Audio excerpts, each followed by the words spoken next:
Stop for a moment and honestly look at your life. The decisions you make, the paths you choose, the people you keep close, the dreams you pursue. Does all of this really come from you?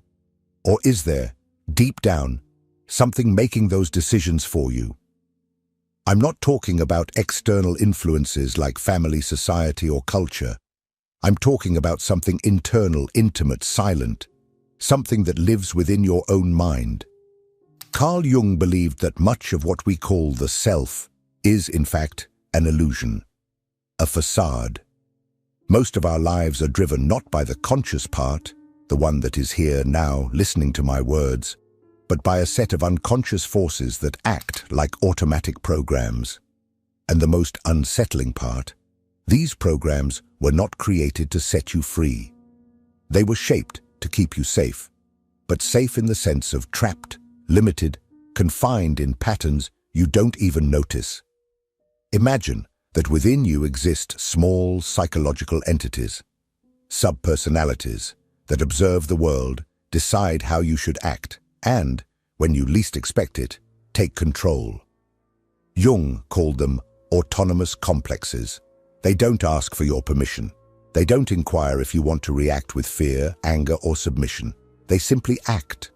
And when they realize you are trying to change, they work even harder to keep you exactly where you are. Think about how many times you've said, "I don't know why I did that," or "that wasn't me at that moment." Think about the opportunities you let slip by, the conversations you avoided, the emotional outbursts that later embarrassed you. They weren't just mistakes or bad moments. They were signs that you were being driven by something that is not under your conscious control.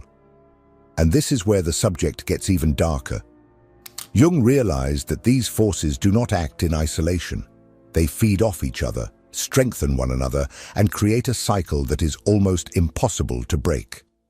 He called this psychological possession, a state in which you live believing you are in control, while in reality, you are just a passenger, being carried by deep and ancient fears that shape every step you take.